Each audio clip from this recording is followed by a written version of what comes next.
Hello everybody, welcome to Do It Yourself Crafts in Time. I'm Dave, and today I would like to show you the benefits of adding the second layer to your greenhouse, high tunnel or a hoop house. So let's do this.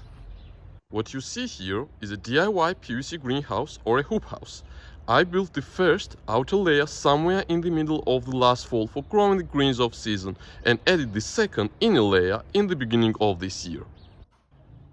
I used 1-inch PVC pipes, respective PVC fittings and polyethylene sheeting for the both of the layers, as they were relatively cheap and easy to work with as well. Assembling of the inner part followed almost the same pattern that was used for crafting the outer layer. First, I glued the pipes together outside of the greenhouse, then brought them inside and bent them to a curve so they made an arch. I brought them in one by one, anchored them where I wanted them to be, and then connected them to each other. The curves are interconnected in these 3 points with the crosses in the middle joints and, let me show you, T-shaped fittings at the edges. The total length of each curve is around 18 feet.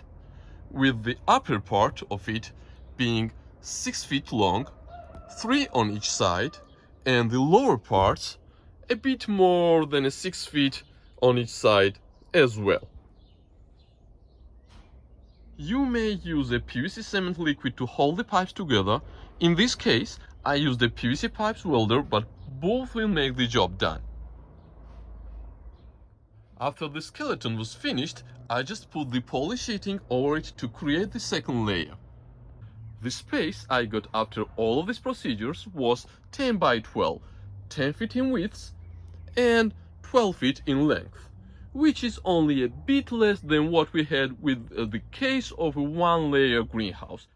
The same goes with the height. I used 20 feet long curves for the first layer, skeleton, and 18 feet long curves for the second layer, which created more than 6 feet in height tunnel, which totally suffices me. I strongly recommend you to leave some space in between the layers, which in our case was around 6 inches. This space created an air pocket on top of the inner layer, and it plays the major part in keeping the warmth inside and the cold outside of the greenhouse. This is also one of the reasons why I made 18 feet long curves for the inner layer, while I glued the pipes for 20 feet for the outer one. This 2 feet difference made it possible to form an air pocket in between the layers. Now, let's say a bit for the strength of the structure. I really put some effort in creating a strong skeleton for the outer layer to withstand different weather conditions, and now it plays a role of some kind of a shell for the whole structure, which gave me an opportunity to not to worry that much for the inner part, so I built it relatively loose, and I can say it worked pretty well. What I did look after though was the integrity of the inner layer. As you see, the outer part has some openings here and there, but the inner part is much more isolated, as it has only 2 cuttings at the entrance points, here and there.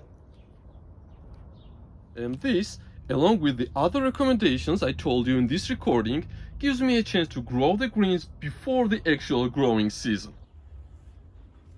To sum everything up, this greenhouse has no heating system and it's only the 31st of March, right?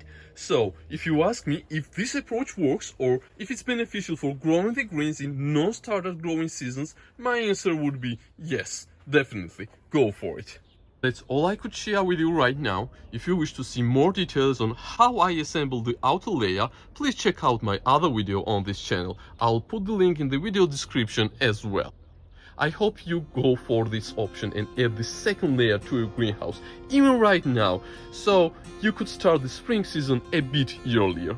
Let me know what you think about the whole project in comments. Please subscribe, ring the bell to not to miss some more awesome stuff like this video, and of course like it if you found it useful, and stay safe. See you soon.